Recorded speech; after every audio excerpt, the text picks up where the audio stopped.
The baby should have been dead. No heartbeat, no breath, no reason to believe anything warm or living could survive a night like that. But as I leaned from the saddle, rain carving rivers down my face, I saw the flicker of life-tiny fingers curled around something golden. I don't remember dismounting. I don't remember the thunder shaking the ground or the wind tearing at my coat. I remember only the sound so soft I could have mistaken it for the wind of a whimper, barely audible over the storm. There, nestled between two soaked and splintered railroad ties, wrapped in rags so thin they clung like wet leaves, was a baby. Blue-lipped, barely moving. I've seen a lot of things as a railroad inspector, bodies twisted under collapsed bridges, drifters with eyes open, and souls long gone, but nothing like this. I reached down, hands trembling harder than I'd admit, and pulled the child free. That's when I saw the bracelet. Thick, gold, far too valuable to be on a baby out here in nowhere, and marked with something I knew all too well, the crest of the Evertons. My stomach dropped. The Evertons weren't just a family. They were the law, the land, and the fear that ran through the veins of half the county. You didn't cross them, you didn't question them, and you sure as hell didn't find their crest on a dying child beside the tracks. But there it was. I held the baby tighter as lightning cracked across the sky, illuminating the wide, empty plain around me. There was no one else, no carriage overturned, no footprints. Just the child, the bracelet, and the unshakable feeling that someone had meant for this baby to be forgotten. I could have left her. I know how that sounds, but it was the kind of night where men made selfish choices. I could have ridden on, told myself she was already gone, never said a word. But then she opened her eyes. They were pale blue, cloudy, barely able to focus, but she looked at me like she knew me, like I was the only thing keeping her tethered to this world. I wrapped her in my coat and turned my horse toward town, knowing full well that whatever hell I was about to ride into, there was no turning back. I brought her to the only person I thought I could trust, Mara, the old midwife who used to run a clinic from the boarding house on 5th and Timberline. When she opened the door and saw what I was holding, her face went white as bone. She didn't ask questions at first. She just moved, quick and focused, setting out blankets, lighting the stove, mixing herbs like she'd done it 1,000 times before. But the moment she saw the bracelet, her hands started to shake. I could see the recognition in her eyes. The fear. She didn't need to say the name. I already knew. She whispered something I'll never forget, even over the sound of the storm outside. That child isn't just a child. She's a sentence. I didn't know what she meant at the time. I was still shaking, soaked through, standing there in my muddy boots with a crying baby in my arms and my life unraveling by the second. But I felt the truth of it. That baby wasn't abandoned. She was discarded. Deliberately. And someone wanted her dead badly enough to leave her to the wolves. As Mara worked to stabilize her, feeding her warm goat's milk by dropper, rubbing life back into her limbs, I paced. Thought about the land I worked, the town I lived in, the people I used to call friends. Every corner of Everton territory was stitched together with fear. Their name was in the courthouse, the bank, the sheriff's vest pocket. They didn't just own land, they owned silence. And I had just broken it. When I left Mara's place that night, the wind had died down, but the air still crackled with tension.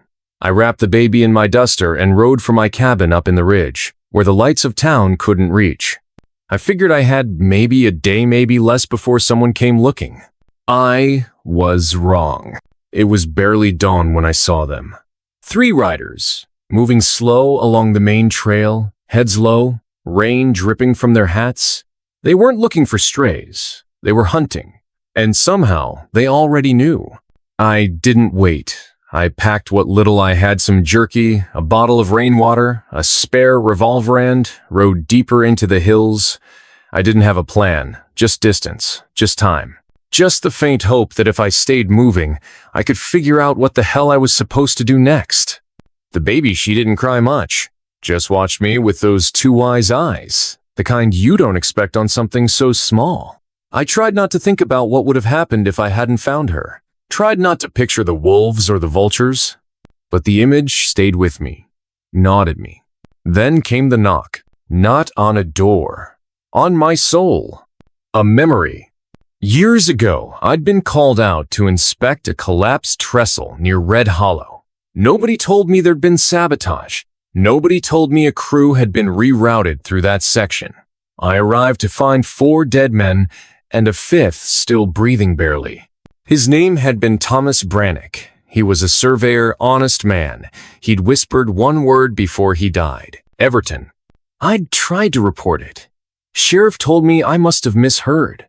The family insisted the men were drunk. The report vanished, and so did the truth. I thought I'd buried that night, but holding this child, I knew I hadn't.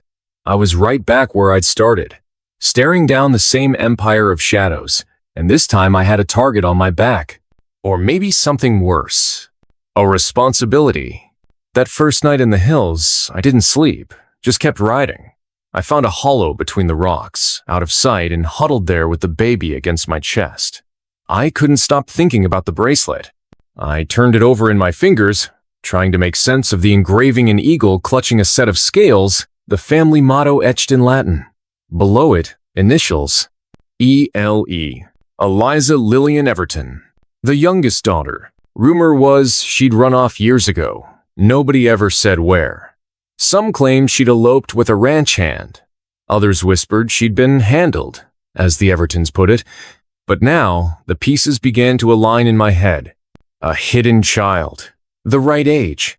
A bracelet too valuable to lose unless you wanted it found. Someone had tried to erase her legacy, to make sure the truth died with her. But something went wrong. Someone made a mistake, and I was holding the consequence in my arms. The night was endless, but exhaustion was a stranger. Every rustle in the underbrush, every distant howl felt like a countdown to disaster. I had no shelter, no allies, except the baby wrapped tight against me. Her fragile breaths were my anchor. Every inhale a reminder that I wasn't just fighting for myself anymore. I didn't know what the hell I was doing. But I knew the Evertons wouldn't stop until the child was dead. I rode through the night, the cold biting deep. But my thoughts were hotter than the desert sun. What did this baby hold that made them desperate enough to kill? A secret? A claim? A legacy so poisonous it could ruin an empire? The Evertons had ruled this county with iron fists and whispered threats for decades. Town officials, the sheriff, the local judge all pawns in their game. I was just a low-level inspector, a nobody. Yet here I was, holding the last thread that could unravel everything. At first light, I found a small clearing near a dry creek bed and tied my horse to a low-hanging branch. The baby stirred, eyes wide and searching despite the exhaustion painted across her face. I whispered to her, though I wasn't sure she could hear. "You're not alone." Not anymore. I knew I had to find someone who could help, but who? The sheriff was Everton's puppet. The local doctor? Maybe. But even they'd be too scared to defy the family. I remembered hearing about an old man living off the grid, a man named Silas Crow. They said he was a recluse with a grudge against the Evertons. Not many people knew his story, but it was whispered in dark corners that he'd once been their closest ally before something tore them apart. It was a long shot, but it was the only one I had. The ride to Silas's cabin was rough. The terrain was unforgiving, twisted with gnarled roots and sharp stones. By the time I reached his placia, battered wooden shack half swallowed by creeping ivy, I was close to breaking. The baby's cries were growing louder, and my hands were stiff from the cold. I knocked once, twice. No answer. Then the door creaked open, revealing a thin man with pale skin and sharp eyes that seemed to pierce right through me. "I'm Jack," I said without preamble. "I need help, and I'm carrying a storm." He stared at the baby, his expression unreadable. "Evertons?" he asked. I nodded. Silas stepped aside and let me in without another word. Inside was a mess of broken tools, stacks of yellowed papers, and a fireplace that looked like it hadn't been used in weeks. "Sit," he said. "Tell me everything." As I told him the story of the discovery at the tracks, the bracelet, the chase, I saw something shift in Silas. Anger? Sadness? Maybe both. "They don't want her alive because she's the key," he said. The Everton's power comes from more than money. It's a network of secrets, lies, and old debts. He pulled out a dusty, leather-bound book from a shelf and flipped through it. I was part of it once, trusted them, helped build the empire. I could barely believe what I was hearing, but they betrayed me. Used me as a scapegoat. Left me to rot. He slammed the book shut. That child, she carries the truth that could bring them down. Trut, he asked. Silas nodded. You're Margaret, the woman who disappeared. She hid papers. Evidence of the Everton's darkest dealings. Land stolen from settlers, corrupt deals with politicians, even murder. I stared at the baby, her tiny hand twitching against my chest. If she lives, they lose everything. Silas gave me a grim smile. And if she dies, the empire stays intact. That night, I slept for the first time in days. Silas had built a small cot for the baby near the fire. She was quiet, peaceful. For a moment, I allowed myself to believe she might make it. But dawn was cruel. Heavy footsteps, the snapping of branches. The Evertons had found us. Silas grabbed his rifle and motioned for me to hide the baby. We scrambled behind overturned crates and rusted tools as voices echoed in the distance. Spread out, barked a gruff voice. They can't have gone far. I pressed the baby closer, willing her to stay silent. The men stormed inside, searching every corner, tearing through boxes, and knocking over furniture. I heard Silas fire a shot. Showls erupted. A window shattered. Glass rained down. I grabbed the baby and bolted through the back door, heart pounding. Branches whipped my face as I ran blindly into the woods, the sounds of pursuit close behind. For hours we ran. I didn't stop. Couldn't stop. The baby was slipping away, her small body shaking with fever.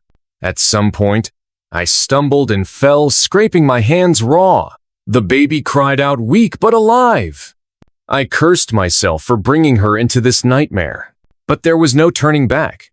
By midday, I reached the old town of Mill Creek, a forgotten place where the Evertons' influence waned. I hoped to find refuge there. Maybe someone who remembered Margaret. Maybe someone who could help. The townsfolk were wary at first, eyes flickering to the bracelet on the baby's wrist. I told them the truth, that she was the last hope to end the Evertons' reign. Slowly, a few came forward. An old lawyer named Elias, a woman named Grace who ran the general store, and a retired sheriff who remembered the early days before the Evertons' grip tightened. Together, we began to plan. The lawyer pulled out a yellowed map, marked with secret parcels of land the Evertons had stolen over the years. This child is the rightful heir, he said. If we can find the documents Margaret hid, we can expose them, Grace added. But we need proof, and we need to stay alive long enough to get it. The retired sheriff nodded. We're going to need more than hope. The baby's eyes were closing as I sat by the fire that night. I whispered promises I wasn't sure I could keep. I won't let them win. Not this time. Outside, the wind howled through the empty streets. Somewhere in the distance, a whistle blew a signal. The Evertons were coming. The night was restless. Like the calm before a storm, only this time, the storm was not just outside. It was inside me, growing stronger with every breath the baby took. The little girl, Sarah, lay wrapped in a threadbare blanket, her chest rising and falling in fragile rhythms. Her tiny fingers clutched at the faded cloth as if it was a lifeline. And in truth, she was my lifeline now. I wasn't just a track inspector anymore, a man with a simple, solitary life. I was her protector, her shield against a world desperate to snuff out a flicker of hope. But the Evertons, ruthless as they were, wouldn't stop. The next morning in Mill Creek, the few who'd rallied around us began to stir with grim determination. Elias, the aging lawyer with more wrinkles than teeth, spread out an old map on the rough wooden table at the back of Grace's store. The map was creased, stained with years of neglect, but it was more than a release, it was a blueprint to salvation. We know the Evertons built their empire on stolen land and buried secrets, Elias muttered, tracing a finger along jagged lines. Margaret must have hidden the proof somewhere close to the Whitmore estate, somewhere no one would think to look. The room was thick with tension. The retired sheriff, Burke, paced back and forth, his weathered boots scraping the floor. His eyes never left the baby in my arms. If what you say is true, Jack, then we're all sitting on a powder keg. The Evertons' reach is deep, and their men don't hesitate to kill. Grace looked up, her usually warm eyes hard as flint. We don't have the luxury of waiting. The longer we delay, the closer they get. We need to move tonight. I swallowed hard. The weight of responsibility felt heavier than any storm I'd faced on those railroad tracks. This was bigger than me, bigger than anyone. The sun dipped below the horizon like a slow breath escaping the day. I cradled Sarah close as we prepared to leave Mill Creek. Grace handed me a small satchel filled with dried meat and a bottle of water, while Elias clasped my shoulder with a surprisingly firm grip. Be careful, Jack. If the Evertons find you before you find the truth, it's over. Burke handed me a revolver, its cold metal a stark reminder that this journey was a war. I nodded, the resolve hardening in my chest. We don't have a choice. We slipped out of town under the cover of darkness, the baby nestled safely against my chest, her eyes fluttering in restless sleep.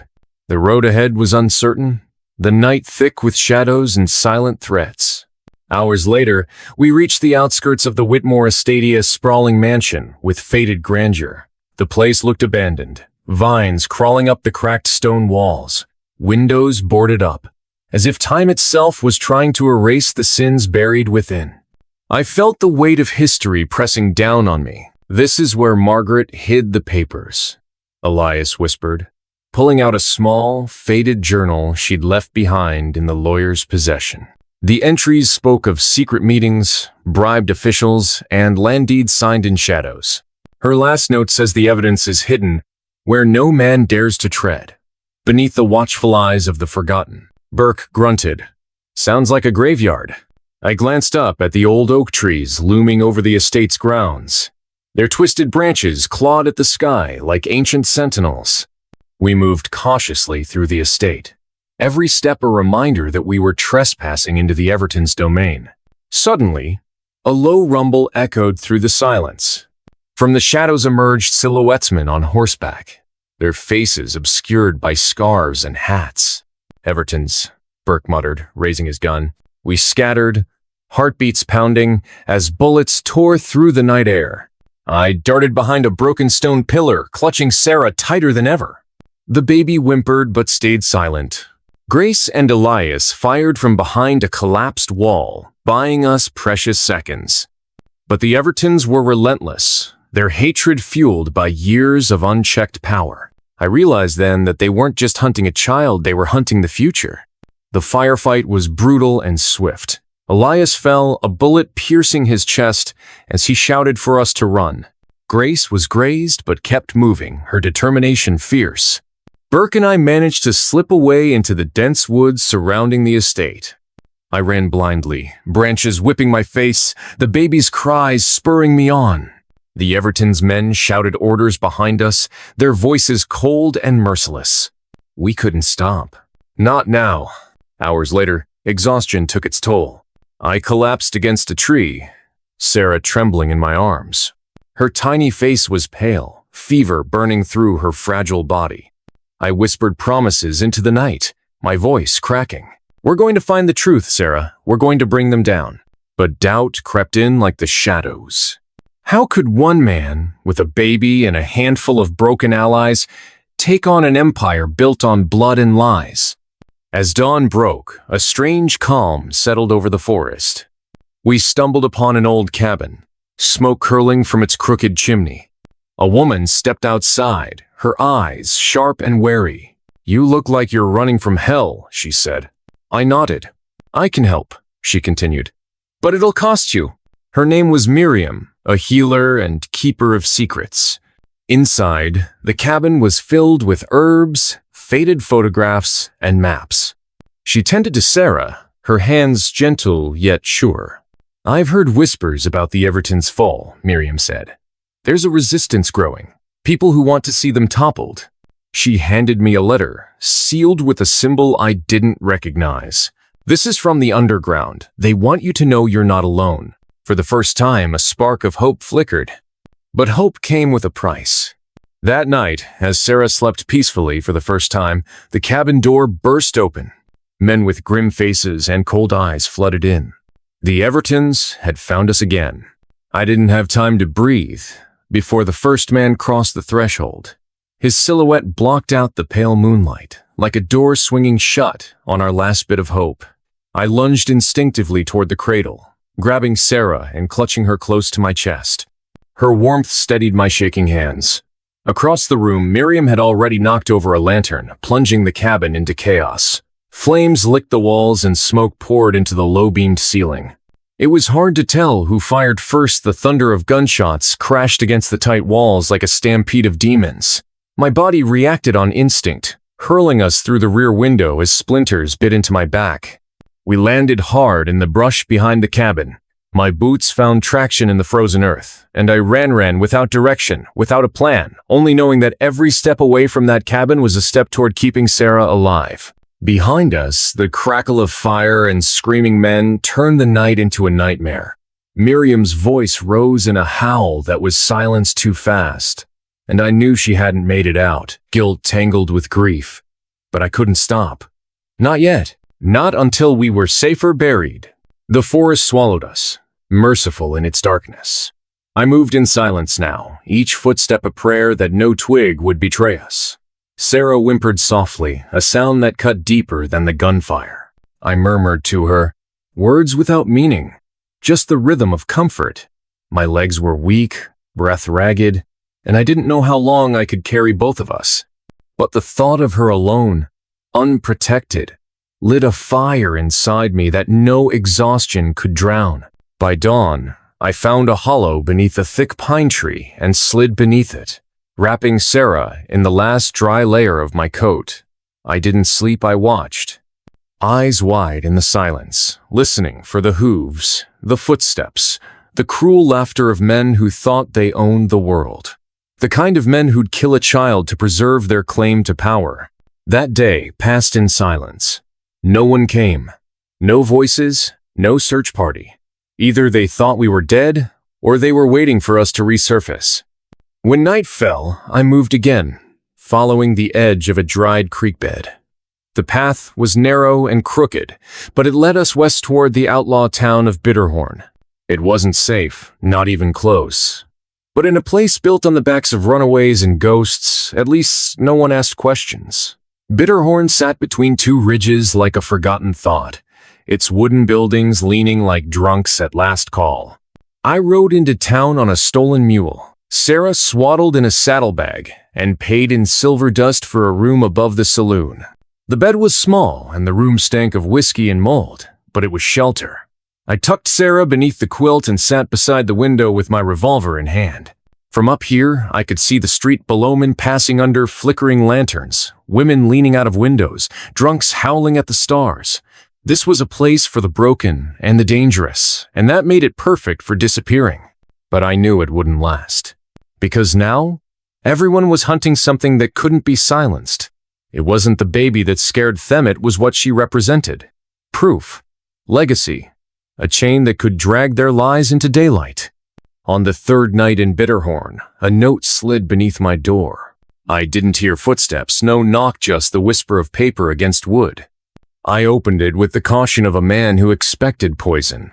Instead, it was a map, hand-drawn in rushed lines.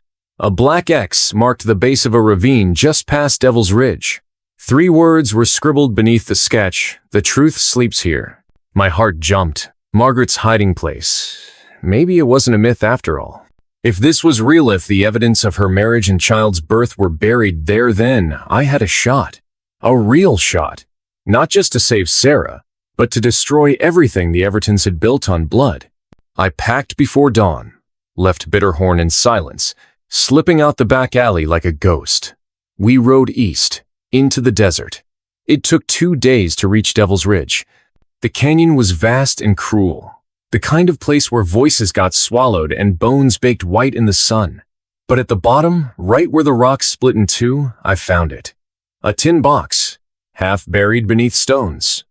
It had been wrapped in oilskin, tucked so deep it took hours of digging with my bare hands. Inside, there were papers, legal documents, a marriage certificate, faded but intact. and a birth record signed by Doc Renshaw, the midwife who'd disappeared 2 years back. There were letters, too, from Margaret to William, filled with love and fear. She'd known they'd come for her.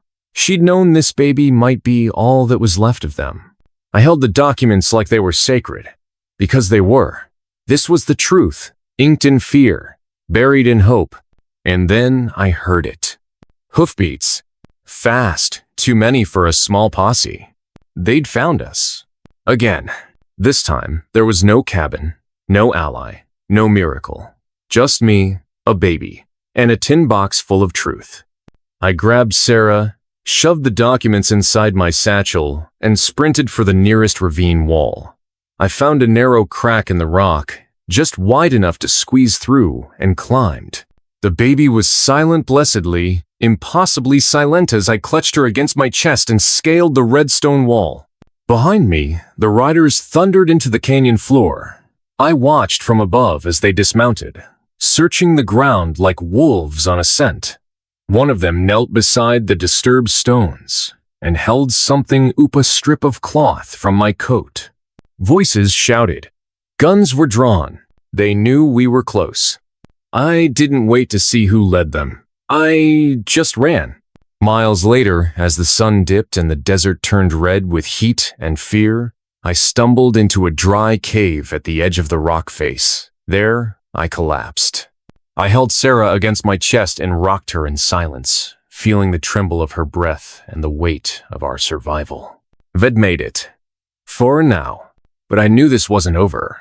The truth I carried wasn't enough, not yet. It needed light, witnesses, justice. And to get that, we'd have to go straight into the lion's den, Ridge, the place where it all began, the place that had swallowed Margaret and nearly swallowed us both. It was time to go back, time to finish this. Because if I didn't, if I kept running, then Sarah would never be safe. The Evertons would rise again. Another child would be left to die in the mud. Another honest man would be buried with secrets. And I wouldn't let that happen, no matter the cost. When the sun rose the next morning, its light bled red across the desert horizon, like the sky itself had been wounded. I sat at the mouth of the cave, Sarah cradled in one arm, the leather satchel holding Margaret's papers resting heavily across my chest. I hadn't slept, not really. The adrenaline had kept me wired, every sound magnified in the silence of the rocks. I kept seeing their faces in the shadows. Cole Hartman, Sheriff Talbot, and the nameless killers who burned Miriam's cabin to the ground. They'd come so close to erasing us, but they hadn't. Not yet. I knew what I had to do. It was time to ride into the mouth of the beast. Ridge. The very name brought bile to my throat. It was where this nightmare had started and where it had to end. Every corrupt deputy, every bought judge, every man who'd sworn loyalty to the Evertons had built their kingdom on that town's crooked spine. But it was also the only place left where the truth might still matter if I played it right. I wrapped Sarah tight and hid the documents deep in my saddlebag, beneath layers of spare cloth and dried food. I'd memorized every line, all Remorat's voice still echoing in my head from those letters. She'd loved William, and she'd known their union would cost them everything. But she'd believed, foolishly or bravely, that their child might be the one light the darkness couldn't snuff out. That light was in my arms now, watching me with her mother's blue eyes. I mounted the horse and turned its head east. It took 3 days to reach the outer hills beyond Copper Ridge. I moved only at night, staying off known trails, resting during the daylight beneath trees or in abandoned mines. Twice, I spotted riders in the distance, likely scouts, or bounty hunters, or worse. But I kept moving, driven by something beyond fear now. Vengeance wasn't enough anymore. This wasn't about me. It was about Sarah, and Margaret, and everyone these bastards had crushed beneath their boots for decades.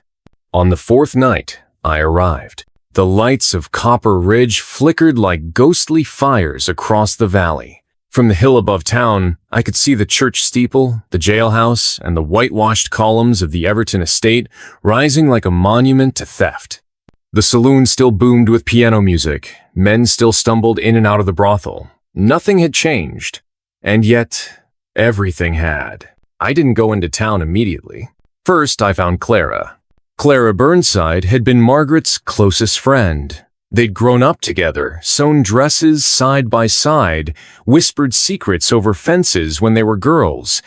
Now she ran a modest schoolhouse on the outskirts. Her husband dead from a mining collapse the Everton family had paid $5 to cover up. I'd met her only once before, but when she saw me on her doorstep, bruised and filthy, a baby in my arms and fire in my eyes, she didn't hesitate. She pulled me inside and locked the door. I told her everything. Her face paled when I showed her the bracelet. It turned to stone when she read Margaret's handwriting. They said she died of fever, Clara whispered, that she ran off with a gambler and got herself killed out west. No, I said. She gave birth in secret. She tried to run, but they found her. They buried her in the canyons like garbage. Clara's hands shook as she reached for Sarah. And this is her baby? My God! She has her eyes. She has Margaret's eyes. I nodded. And William Hartman was the father. The room went quiet. Clara closed the shutters and moved toward the hearth. That child is the rightful heir to both the Everton and Hartman estates. And she's worth more dead than alive. She's more than that, I said. She's proof. And I need to get her in front of someone who can't be bought. Clara looked at me, hard and serious. Then you need Judge Asa Monroe. The name was familiar. A federal circuit judge, honest, incorruptible, rumored to be fearless. But he was also 2 towns away, across miles of Everton-owned land. He's due to arrive in Copper Ridge by rail in 3 days, Clara said. For the fall circuit, you need to make sure he hears your case before the Evertons get to him. That gave me 72 hours. 72 hours to outmaneuver the most powerful family in the territory, expose their crimes, and survive long enough to do it. Clara agreed to hide Sarah. There's a root cellar behind the schoolhouse, she said. No one will find her there. You go do what you have to. And come back alive. I squeezed her hand. That's the plan. The next day, I went into town. I shaved the beard, scrubbed the blood and dirt from my skin, borrowed a preacher's coat from Clara's late husband, and walked straight into the heart of the enemy. They didn't recognize me. Not at first. The saloon was thick with cigar smoke and lies. I moved through it like a shadow, listening to talk. Sheriff Talbot was still in charge. Cole Hartman had taken over his brother's old duties ranch management, land holdings, debt collection. He'd even set up a bounty for a stolen infant, supposedly kidnapped by a deserter, me. I slipped into the back room of the telegraph office and handed the clerk $10 to wire a message to Judge Monroe. Urgent. Have evidence of Whitmore family crimes. Margaret Whitmore alive until recently. Child survives. Proof of heirship and murder. Come armed. Tell no one. J.M. Then I waited. That night, I left a note beneath Sheriff Talbot's office door. You missed one. The next morning, the town was crawling with Everton men. They knew I was here but not who I was. Not yet. It bought me time. But time was a luxury I could no longer afford. I needed allies. I found them at the old miners' tavern near the rail yard. Men who remembered Margaret's kindness. Widows who'd buried sons while the Evertons built fences across their farms. Doc Fields, the veterinarian who once patched up William's busted leg in secret. Even Father Yates, who'd been silenced years ago for refusing to bless the Everton family cemetery. Together, we formed a plan. If I could present the documents to Judge Monroe before the Evertons intervened, I could force a federal hearing, a real one, with witnesses, with records, with a baby who bore the bloodlines of both ruling families. But I had to stay alive until then, which meant drawing the wolves to me. That night, I returned to the Everton estate. I crept through the orchard, past the roses Margaret had once tended, and up the side veranda. I knew the window would still creak. It always had. Inside the study, everything was just as I remembered. Polished floors, gold-framed portraits, a liquor cabinet that stank of corruption. I lit a match and placed it gently beneath the pile of Cole's ledgers. The fire caught quick. By the time I was halfway back to the stables, the house was burning. I watched it from the hilltop, smoke rising into the sky like a funeral prayer. Let them know I was here. Let them come. Because I was done hiding. By morning, the Everton estate was nothing more than charred bones rising from a blackened hilltop. The flames had eaten through the roof, collapsed the east wing, and turned decades of stolen luxury into ash. Smoke curled into the pale sky like a signal fire, visible from every corner of Copper Ridge. I didn't run. I wanted them to know.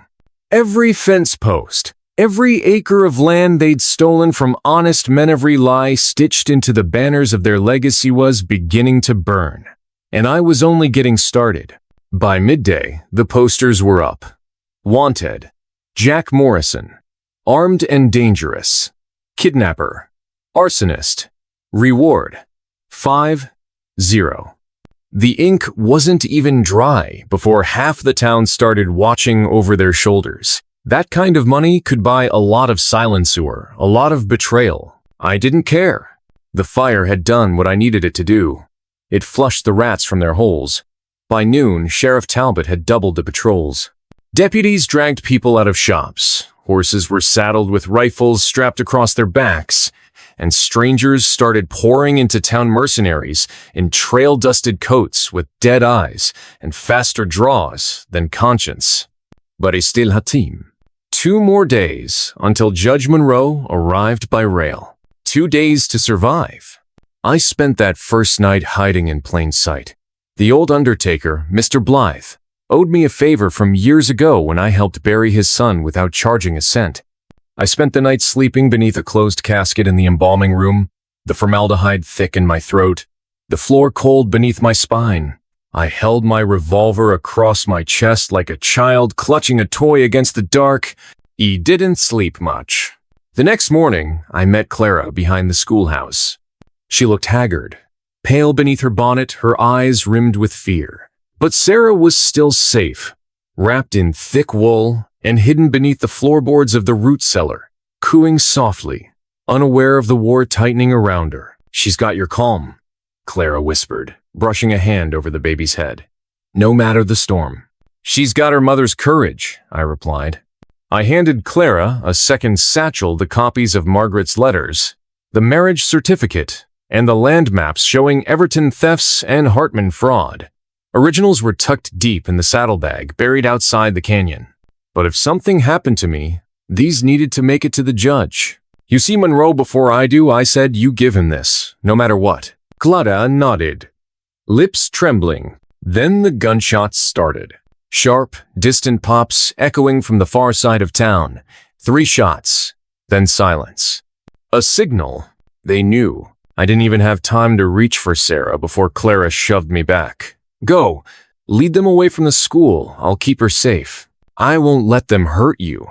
"You already did what matters," she whispered. "Now finish it." I kissed Sarah's forehead, tucked my coat tight, and ran. I led them through the alleyways of Copper Ridge like a ghost on fire, down through the brickyard, across the smithy where sparks flew from hot steel and the blacksmith cursed my name as I passed. I jumped fences, kicked open back doors, rode stolen horses until their hooves bled. I needed to draw them further out, away from Clara, away from the baby. If they caught me, at least they wouldn't catch her. I made it to the old grain mill before I ran out of ground. 3 riders blocked the eastern ridge. One I recognized Cole Hartman's second in command, Darrell Gage, a killer in sheep's skin. 2 others I didn't, but their eyes had the same gleam. Dead men walking with bullets already written into their future. I didn't give them the chance to talk. I dove through the broken window of the mill just as the shooting started.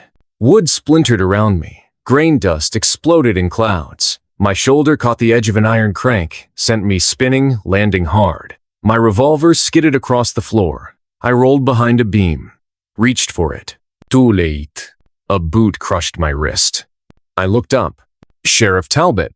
His face was red with rage. His badge gleamed like a lie. "Should have stayed dead, Morrison," he growled. "We were gonna let the wind take you. Now, you'll hang." I didn't answer. He twisted his boot harder, forcing a grunt from my throat. You burned Everton's house. Killed men. They weren't men. They were property owners. His voice cracked with twisted pride. This town needs order, not ghosts from the canyon. You built this town on graves. He didn't flinch. We build on what's left. That's the way of the West. Then his gun came down blunt, fast, black metal hammering my temple. Everything went dark. I woke in chains. Rusty iron cuffs around my wrists, ankles bolted to the floor of the jail's back cell. My coat was gone. My revolver, gone. The documents, gone. Talbot stood outside the bars, arms crossed. You'll swing at dawn, he said. Judge Monroe doesn't need to hear a word from you. By the time that train whistles, you'll be 6 feet under. You're making a mistake, I whispered through blood-cracked lips. No, I'm correcting one. But he didn't realize I wasn't the only fire he'd failed to put out. That night, I heard them. Footsteps outside. A scrape of a nail on the window. A whisper through the cracks. Clara. Then a soft, metallic click. The hinges creaked. She had stolen the key.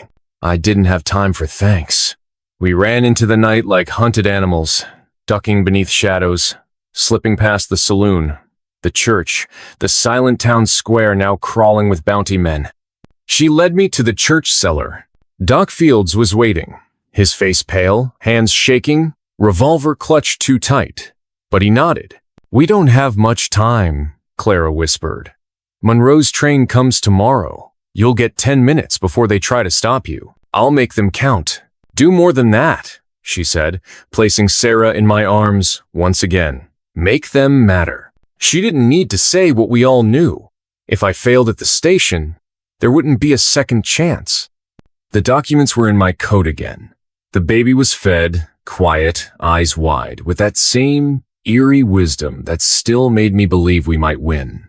And at dawn, I walked into the town square. Alone. No disguise. No gun.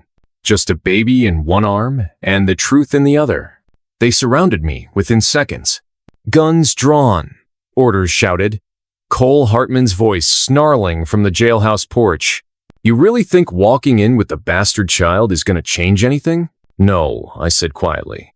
But I think the judge might.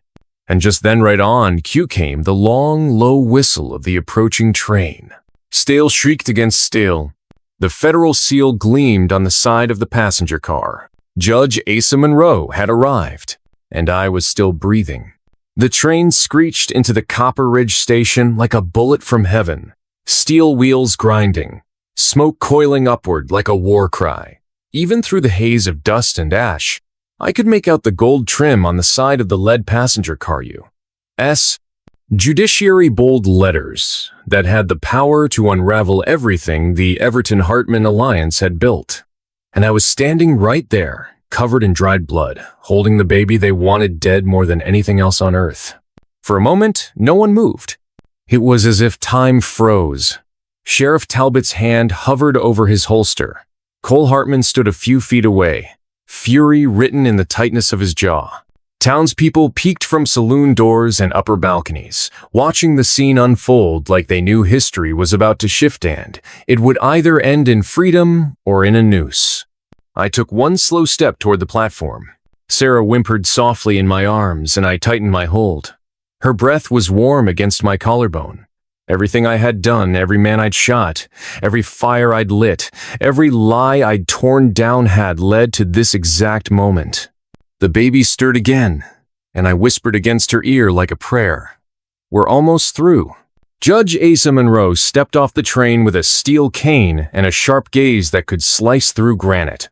He wore a dark coat heavy with dust and age, but the badge on his chest gleamed like polished truth. His eyes scanned the square, narrowing as they landed on me. Then his face changed, not surprise, not recognition, but something close to restrained hope. Mr. Morrison, he said, voice carrying across the platform. You've been busy. I didn't answer. I didn't have to. I stepped forward again, this time holding up the rolled documents, still bound in the leather string Clara had tied around them. They looked small in my hand, too fragile to carry the weight of so many sins. But they held truth in a land like this. Truth was dynamite. Evidence.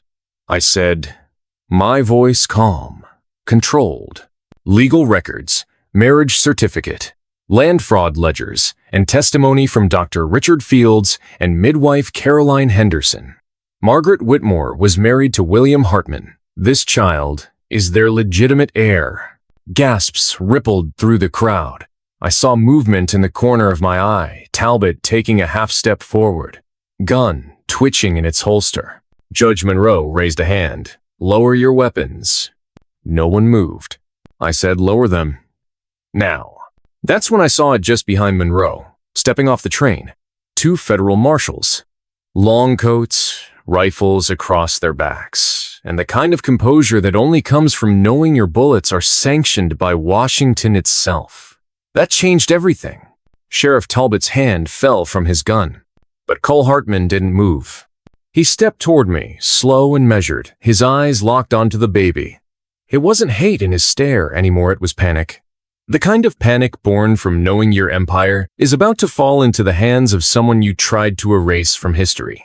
You hand her over to them, he said, voice shaking but quiet, and you'll burn this whole town to the ground. No, I replied. You already did that. He lunged. I barely had time to twist my body, shielding Sarah from the impact. We hit the dirt hard as fists on my chest, his knee pressing into my ribs. I held onto the baby like my soul depended on it. And maybe it did. I rolled, using his momentum against him, and we tumbled across the dusty street. Then I saw the glint of his knife. The marshals shouted, Judge Monroe's cane tapped against the platform, and the townspeople screamed, but the only sound I heard was the ragged wheeze of Cole's breath as he drove that blade downward. It never landed. A gunshot cracked the air. Cole's body jerked. He collapsed next to me, the knife slipping from his fingers, blood pooling in the dirt beneath his chest. Sheriff Talbot stood with his revolver raised, hand trembling, eyes wide with disbelief at what he'd just done. He looked at me, then at Monroe. I had to, he muttered. He was going to kill the child. The judge didn't blink. You'll testify to that. Talbot nodded slowly, shoulders slumping as the weight of a decade of corruption settled into his spine. And just like that, the tide turned. Monroe stepped down from the platform and took the documents from my hand. He unrolled them, reading carefully, pausing on the signature line where Margaret's name curved in careful ink. This changes everything, he whispered. I know. He looked at Sarah in my arms. She blinked up at him, innocent and unaware, a living symbol of vengeance and redemption. She's to be placed under protection until the estate dispute is resolved, Monroe said, turning to the marshals. Effective immediately. And just like that, Sarah was safe. We spent the next week under federal guard, locked in the judge's private rail car as the investigation began. Testimonies were taken, bodies were unearthed, land deeds were scrutinized under lantern light. Everything that had been buried for years, Lee's crimes, betrayals came bubbling to the surface like rot beneath polished floorboards. Mrs. Henderson testified first. Her voice shook as she recounted the night Margaret died in her arms, begging her to protect the baby. She cried when she spoke Sarah's name, and I watched the court stenographer pause for a moment, visibly moved. Dr. Fields followed, producing the journal notes from the delivery, the signed affidavit Margaret had dictated between contractions, and even the blood-stained ribbon she'd worn in her hair. Then came me. I told them everything, from the railroad tracks on that stormy night to the fire at Everton's estate. I spared no detail. I had nothing to lose anymore. But the more I spoke, the more I realized I did have something. I had Sarah. I had truth. And now, for the first time in my life, I had power. Not the kind bought with bullets, but the kind that lingers long after the smoke clears. When the hearing concluded, Judge Monroe ruled in favor of Sarah Whitmore Hartman. She would inherit the combined estates of her mother and fatherland that spanned rivers and mountains, grazing rights, water access, oil claims more than 80, 0 acres in total. The Whitmores were done. The Hartmans were gone. Copper Ridge had a new future. 2 weeks later, I sat on the front porch of the old Whitmore Ranch. Sarah slept in a cradle beside me, bathed in the warm gold of the late afternoon sun. Her cheeks were full now, eyes brighter. Every now and then she laughed in her sleep, and it made the world feel less broken. Clara rocked beside me, her fingers knitting quietly. "I still can't believe it," she whispered. "You saw it happen." "I know," she said with a smile. "But it still feels like a story you'd hear in a saloon too wild to be real." I leaned back, letting the chair creak beneath me. "That's because it's not over yet," I said. And I meant it. It should have been over. With Cole Hartman dead and the federal seal affixed to Sarah's guardianship papers, Copper Ridge had every reason to exhale. The courtroom had been emptied, the guilty had been named, and Judge Monroe's orders carried the weight of Washington. But I knew better.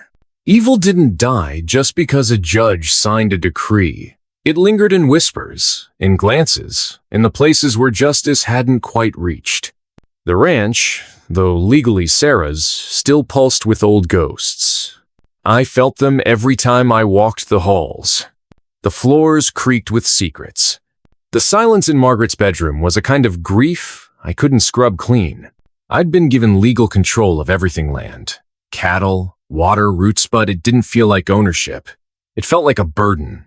A holy one, maybe, but still weighty enough to keep me up most nights. I'd sit on the porch with a rifle across my lap, Sarah tucked safe inside, and stare at the distant tree line, expecting someone or something to step out of it. Because not everyone had accepted the truth. Clans loyal to the Whitmore name hadn't vanished. Some left town quietly. Others remained, biding their time, hoping the girl would disappear, or that someone would accidentally undo what justice had done. One of Hartman's cousins, Elias, had already been caught trying to poison the ranch's water supply. A federal marshal dragged him off in chains, but the message was clear. Peace was a thin layer of dust over a fuse waiting to be lit. Mrs. Henderson stayed on, moving into the guest room closest to Sarah's nursery. She sang lullabies with a voice worn but warm. Clara took over the books, balancing the ledgers, paying the ranch hands, organizing transport routes. She had a mind like a compass, and she steered the ranch better than I ever could. But even she admitted every time she walked into town, eyes followed her. Some of them admiring, some of them burning holes through her coat. One night, as we sat around the fireplace, the baby asleep upstairs, Clara turned to me and asked the question I'd been avoiding for days. "Do you think it's really safe now?" I stared into the flames. They licked the logs like a hungry promise. "No," I said honestly, "but I think it's safer than it was." She nodded once, then leaned her head on my shoulder. We stayed like that a while, listening to the wind press against the windows. I think we both knew something else was coming. Not a storms announced themselves. What I felt in my bones was worse. It was quiet, like a blade drawn in the dark. The letter arrived 2 days later. No postmark, no name. Just one sentence written in thick black ink across stiff parchment. "The child carries more than blood." I read it 3 times. The first with confusion, the second with dread, and the third with a growing suspicion that maybe, just maybe, we'd all misunderstood what this war was really about. I kept the letter folded in my coat pocket, though it burned like a brand against my chest. "The child carries more than blood." Those 6 words rewrote the silence of every room I stepped into. I began to see things differently, not as a man protecting a baby from corrupt ranchers, but as someone standing between 2 worlds I didn't understand, one rooted in law and vengeance, the other in something older, stranger, and far more dangerous. I rode out to the canyon alone the next morning, needing error, maybe just distance.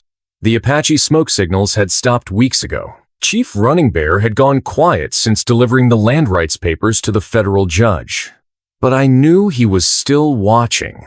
His silence felt deliberate, like he was waiting for me to understand something before he spoke again. At the edge of the canyon, I dismounted and walked to the place where the 3 rivers met the same spot where Margaret's documents had been buried, where Cole Hartman had tried to kill me. The soil was dry now, No signs of struggle, no evidence of what had unfolded that bloody afternoon. Just earth. Calm and cruel in its own way. But I noticed something strange. The oak tree, the one Margaret had marked in her letter, was beginning to rot. Not in patches, not from the roots, but from the center outward, as though something within it had died and was trying to claw its way out. I reached out, hand hovering near the bark, and felt a strange heat radiating off the wood. Not sunlight, not fire, something else. A whisper passed behind me. No wind, no bird. Just the sound of a wordless breath skimming the back of my neck. I turned, drawing my revolver. Nothing. But I didn't feel alone. That night, I returned to the ranch with dirt under my nails and an uneasiness I couldn't shake. Clara met me at the porch, her face pale. "There's someone here," she said before I even dismounted. I followed her inside. Mrs. Henderson stood at the base of the stairs, holding Sarah. The baby wasn't crying, but she wasn't calm either. Her blue eyes stared at a figure seated in the parlor. Chief Running Bear. He looked older than I remembered, not in body but in weight, as if carrying something he'd waited a lifetime to unload. "I got your letter," I said. "I did not send a letter," he replied calmly. My throat dried. Running Bear rose and placed a wrapped bundle on the table. Inside was a woven cloth map, marked with symbols I couldn't read, and something else, a faded journal. Leather-bound, cracked at the spine. On its front, the initials M.W., Margaret Whitmore. "She knew," the chief said, voice like gravel. "Not just about the Hartmans, about everything." I opened the journal, fingers trembling. The entries weren't what I expected. They spoke of dreams, visions of fire, of a woman in white standing among the railroad tracks, whispering to the unborn child. Margaret had written of shadows that watched her from trees, of a bloodline touched by something ancient, long before her father built his empire. She believed the land was cursed, I said aloud. Running Bear shook his head slowly. Not cursed. Guarded. My mind reeled. Guarded from what? He turned toward the fireplace and whispered, "From what's buried beneath it." Margaret's journal was no ordinary diary. It was a confession, a chronicle, and a prophecy stitched together with the fragile handwriting of a dying woman. Each page revealed more than the last about the land, her family, and the child she risked everything to protect. According to her, the Whitmore family had struck more than gold when they first settled Copper Ridge. They unearthed something far older buried deep beneath the hills where the three rivers met. Margaret called it the Hollow Root. She didn't know what it was exactly, only that it had always been there, older than the tribe, older than the land itself, a place where things whispered in dreams and names carried power. Her grandfather had sealed it. Her father had tried to control it, and Cole had tried to use it. But Margaret, she feared it. The baby must never return to the Hollow Root, she had written. The blood will awaken it. I couldn't understand it all at once. Maybe I didn't want to. But one thing was clear, Sarah wasn't just heir to stolen land and blood money. She was the last link in a chain forged through generations of greed, power, and silent sacrifices. Chief Running Bear watched me red, saying nothing. When I finally looked up, my voice felt raw. "What is it? What did they bury under that ridge?" He didn't blink. "A promise, broken by men, kept by the earth." That night, I couldn't sleep. Sarah stirred in her crib, her tiny hands twitching as if chasing things in her dreams. Mrs. Henderson hummed a lullaby, but I could see the fear behind her smile. We all felt it, a presence. A hum beneath the floorboards, like something was waiting. At dawn, I packed a rifle, the journal, and Margaret's map. Clara stood on the porch as I saddled my horse. "You're not going alone," she said. "You never were." The ride to the Hollow Root took half the day. The old paths were overgrown, swallowed by time and silence. We moved through thick brush until we came upon a clearing. The air changed the moment we stepped inside. It felt heavier, still, like breath held too long. At the center stood a ring of ancient stones, partially sunken into the earth, covered in strange carvings I didn't recognize. Margaret's map ended here. "This is it," I said quietly. "The place she feared." We stepped between the stones, the wind dying instantly. No birds, no rustling trees, just using the deep thrum of something vast, slumbering below.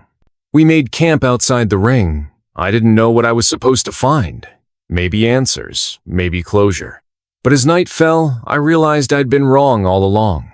Sarah wasn't just meant to survive the storm. She was meant to be the storm's end. In Margaret's final entry, written hours before she died, she spoke of dreams where her daughter stood alone in this circle of stone, unafraid, unshaken. She wrote, "She will choose what kind of world comes after, but only if someone gets her there." It had never been about protecting her from the world. It was about preparing the world for her, and I wasn't ready. The moment I stepped into the stone ring with Sarah in my arms, the world changed. The sky, still wrapped in the dull grays of dawn, began to churn like water in a broken bowl. Clouds twisted unnaturally. The wind howled low, circling the clearing like a beast sniffing its prey. I could feel it, the hollow root waking beneath my feet. Sarah didn't cry. She looked up at the sky with calm, curious eyes, as though she'd seen all this before in dreams she couldn't remember. She reached out her hand toward the stones, and then the ground trembled. A low, resonant hum filled the air. The ancient carvings on the stones began to glow faintly, not gold, not fire, but something else. Something older. I felt it pass through my chest like memory, like guilt. The sins of 100 years, vibrating in the marrow of my bones. Clara held my shoulder from behind. "She's doing it," she whispered. "She's calling the truth out of the earth." I dropped to my knees, not from fear, but from the unbearable weight of it all. Every man, every lie, every drop of blood spilled to protect a lie, it was all here. Whispering through the dust, howling through the roots, rattling inside every bone buried beneath Copper Ridge. This land didn't need another empire. It needed reckoning, and Sarah was becoming its voice.